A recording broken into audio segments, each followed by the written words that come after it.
Hello everyone, I hope you're doing well. Following the recent Overwatch Classic modes, well, not so recent Classic modes, I wanted to reflect on my time in there as a Symmetra 2.0 one-trick. And of course, I can't go one sim video without complaining, so I'll be making some criticisms towards Symmetra's current state as well. First, I want to quickly cover 1.0, and I should state immediately that this was not the same 1.0 sim we left off with. She had two major differences in this classic, with one buff and nerf. The buff is that the cast time for placing a turret was lowered from 3 seconds to 1 second. This change carried over to the 2.0 classic as well. If you look at the side by side, you can see the difference.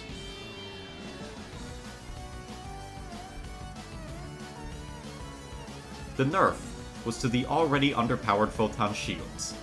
In the past, you activated the ability and your ally maintained their 25 shields for as long as they lived. In the first classic, Photon shields would have to be reapplied after being depleted. Some argued that this was a buff, as it gave Sim a way of healing her allies. But the 25 HP was so minuscule, I found it annoying to have to constantly reapply. Were both of these changes intentional? I think not, because as we all know in Overwatch, Symmetra is not a character, she's an afterthought. In general though, Sim 1.0 was rough, and rather than discuss my grievances with her, I'd rather donate that time towards 2.0, so let's do it. I'll go over each ability individually, and drop my thoughts. Photon Projector. The gun took 1 second to gain a charge level, and did 30 DPS at level 1, 60 DPS at level 2, and 120 DPS at level 3. The beam range was short, with a 7 meter attach range and a 9.5 meter detach range. This was the best version of Symmetra's primary fire in my eyes. Though the range and damage was lower than now, within that range, Symmetra felt like a greater threat due to the auto-lock capabilities of the beam. Squishy targets like Genji and Tracer would be punished if they were caught out of position. However, in stark contrast to 3.0, this version of the beam would kind of struggle against tanks, due to its lower 120 DPS at max charge, and Sim having no movement options. Additionally, like now, enemies can still avoid the beam altogether with proper spacing. Still, I must reiterate that as the Symmetra player, using the beam within its parameters felt leagues better than the tickle garbage we have on live.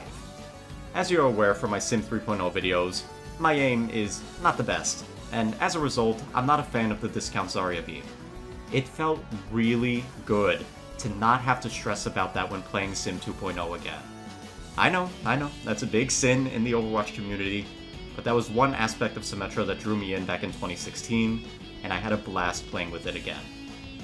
Energy Orbs.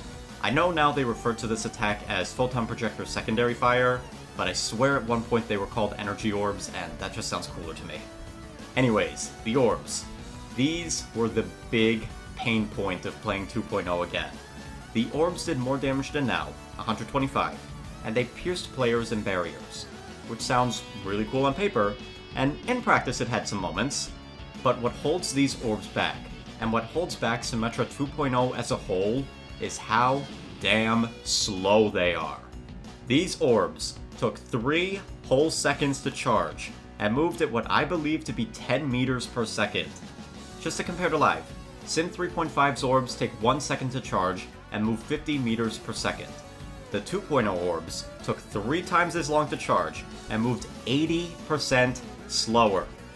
Because of this, Symmetra 2.0 had 0 mid to long range capabilities. Due to the overall sluggishness of the orbs, enemies could easily avoid them at range, which in many of my matches led to a feeling of helplessness.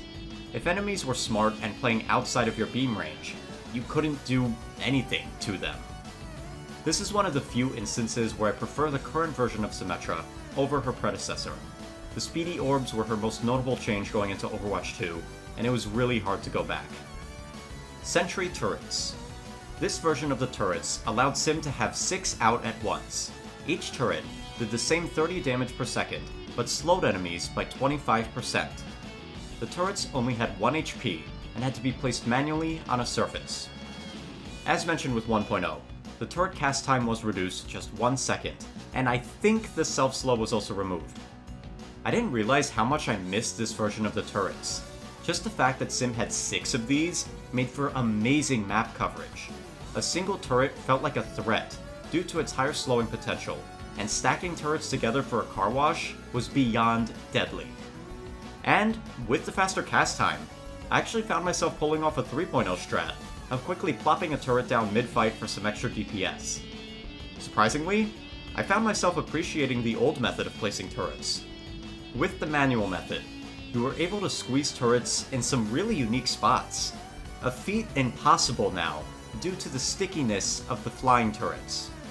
I've been advocating for an option to manually place turrets by holding the button for years now, and playing 2.0 once again reaffirmed that want.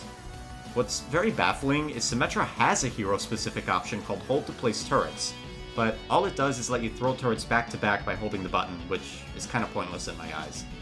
Photon Barrier. This ability would summon an oval-shaped shield with 1000 HP that constantly moves forward at walking speed.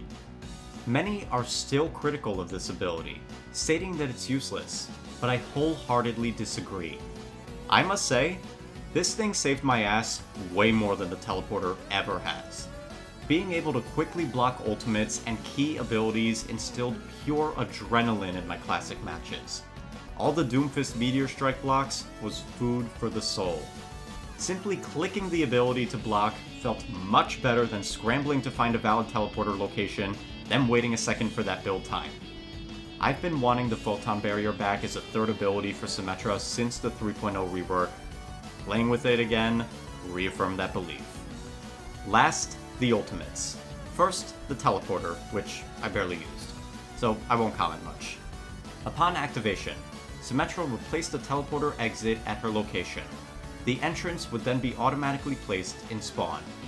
Allies could then use the teleporter in spawn to instantly arrive at the exit. The teleporter could be used up to 6 times. This allowed your team to rejoin the fight faster after dying. I believe the shield gen was the better of the two, since preventing death is more valuable in my eyes. Also, it should be mentioned that with 1.0, there was a bug where the TP entrance wouldn't place in spawn, or would be placed behind the hero's respawn location, meaning you had to turn around to actually take the TP. This bug was not fixed in between classics, and carried over to 2.0, once again proving that Symmetra is not a character, she's an afterthought. Onto my preferred ultimate, the Shield Generator.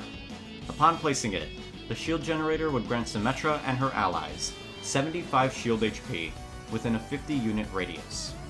50 units is huge in Overwatch, which allows for some very cheeky shield gen spots.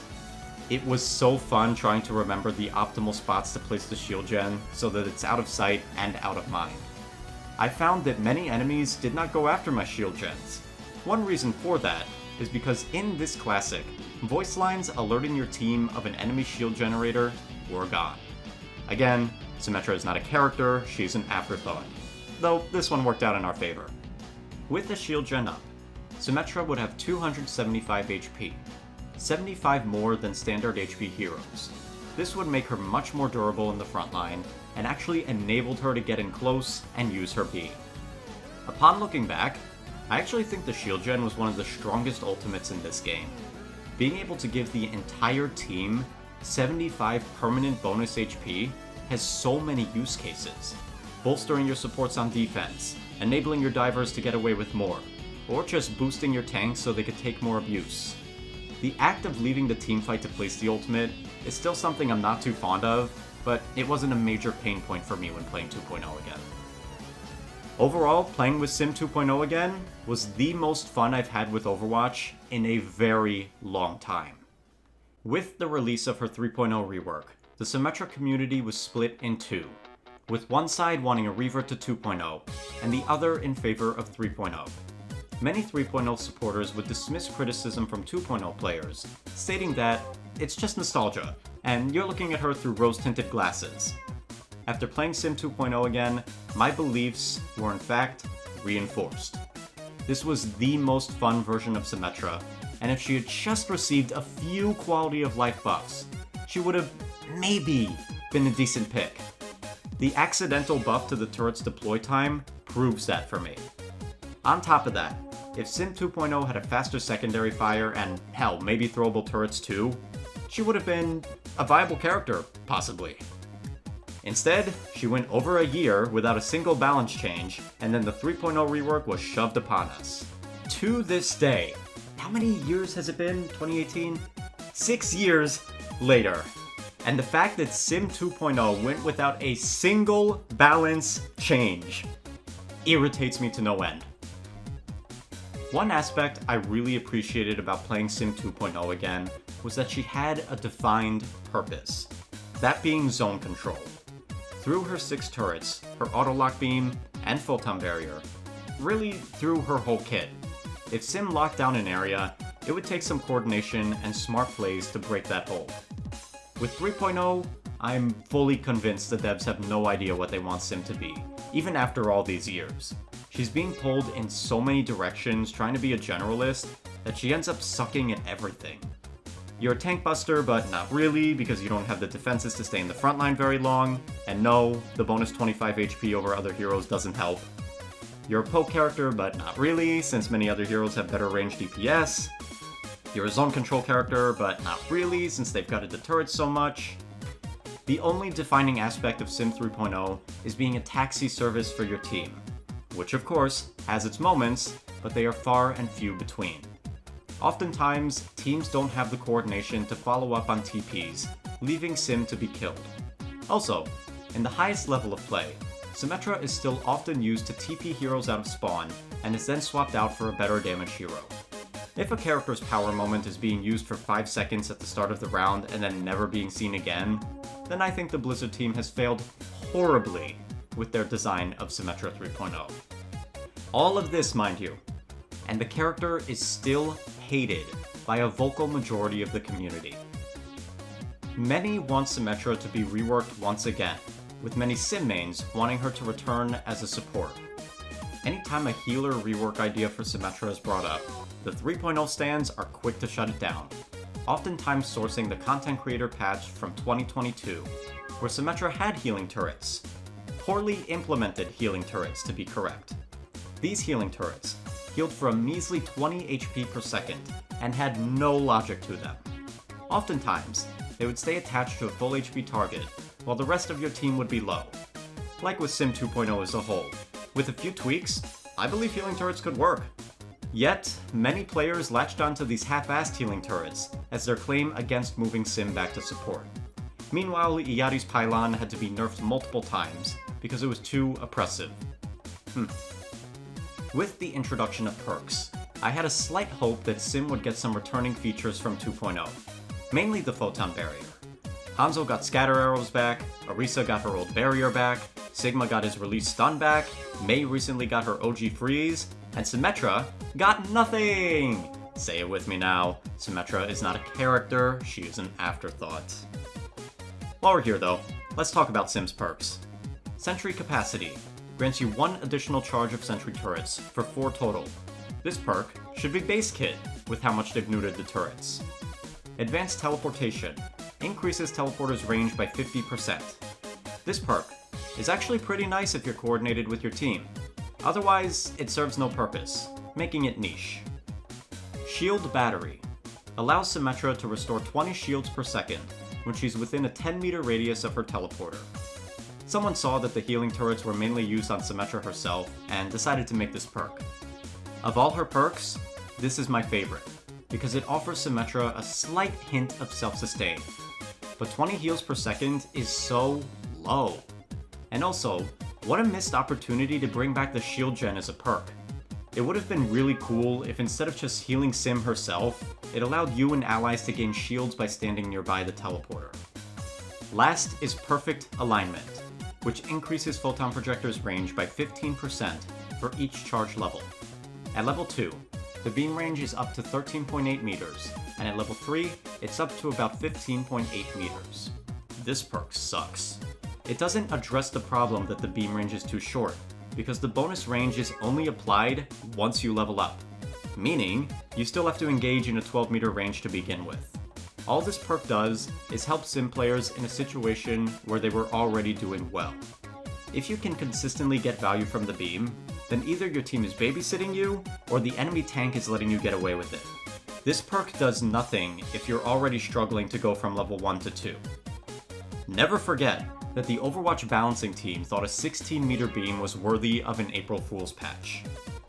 Perks, in my opinion, are a great addition to Overwatch. However, the power disparity amongst heroes becomes even more apparent with perks. A strong character like Ana gets the option to double proc her best ability, and the option to double down on her ultimate. Meanwhile, characters like Venture and Lifeweaver get perks that do very little. Coming from Paladins, I imagine minor perks to be along the lines of fully leveled loadout cards, while I imagine major perks to be along the lines of a talent. Symmetra gets 2 perks that should arguably be base kit, one that's only useful in a coordinated setting, and one that's worthless. I should also mention that the other turret character Torbjorn gets 2 perks that modify his turret in very creative ways. Just doesn't feel fair. Truthfully, my hope for meaningful sim changes is in the gutter. Despite not playing much, I keep tabs on Overwatch every time it's updated. Patch after patch, Symmetra is absent in the update notes. My only hope for Symmetra now is Stadia. I think the mode has the opportunity to bring back many abandoned aspects of Sim to make her more enjoyable for fans of both versions. I have a Symmetra Talents video in the works, so stay tuned for that. We all know Sim will be one of the last heroes added though. Anyways, to wrap up Overwatch Classic mode, I really enjoyed it, and I hope we see more of it in the future. I'm extremely grateful that I was able to play as my main once again, and leave her with a proper send-off. Going forward, I'd love to see modified versions of classics, possibly by mixing modern and classic versions of heroes. For example, having Sim 2.0 as a base, with 3.0 orbs, or just being able to play as 2.0 with modern characters alongside her. Just as a fun, what-if way to play our heroes. Alright, I think I've ranted and raved long enough. What did you guys think about the recent classic modes? Let me know down below. In the end screen, I'm going to have my 2 most recent support Symmetra concepts. Check them out if you wish. Don't forget to clap that like button and laser down that sub button. Snatching the bell is also a great way to stay in the loop. As always, I'm YellowNinja, and peace.